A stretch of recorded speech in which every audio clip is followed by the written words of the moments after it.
এয়া ডিব্ৰুগড় জগন্নাথ মন্দিৰ গৈছিলোঁ মামাহঁতে চাইছিলোঁ তাতে জগন্নাথ মন্দিৰ সেইদিনাখন গৈছিলোঁ বহুত বেছি ভাল লাগিছিল চাব লগা ঠাই আৰু যিহেতু আমি ইমান দূৰত যাব নোৱাৰোঁ তেতিয়াহ'লে সকলোৱে ডিব্ৰুগড় জগন্নাথ মন্দিৰ এবাৰ গ'লে হওক বহুত বেছি ভাল লাগে ত' মই প্ৰথমবাৰৰ কাৰণে গৈ ইমান বেছি ভাল লাগিছিল হয়তো তুমিও বহুতো ভিডিঅ' বনাইছিলোঁ ভিডিঅ' বনাবলৈ নিদিয়ে কেমেৰা লগাই আছে আৰু এনেকৈ ভিডিঅ'টো বনাই থাকিলে মহিলাই পায় সেইটো ঠাইখিনি পিছত আছিলে চ' তেনেকৈ ভিডিঅ'টো ষ্টাৰ্ট কৰিলোঁ আৰু ফাৰ্ষ্ট টাইমৰ বাবে গ'লোঁ বেছি ভাল লাগিছিলে কেইবাটাও মন্দিৰ আছে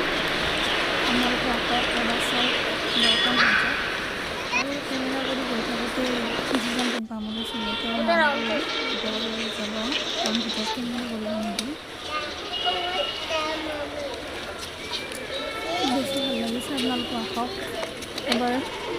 মন্দিৰটো চাই যাওক ঠাইখন খুব বেছি ভাল লগা ঠাই ডিব্ৰুগড়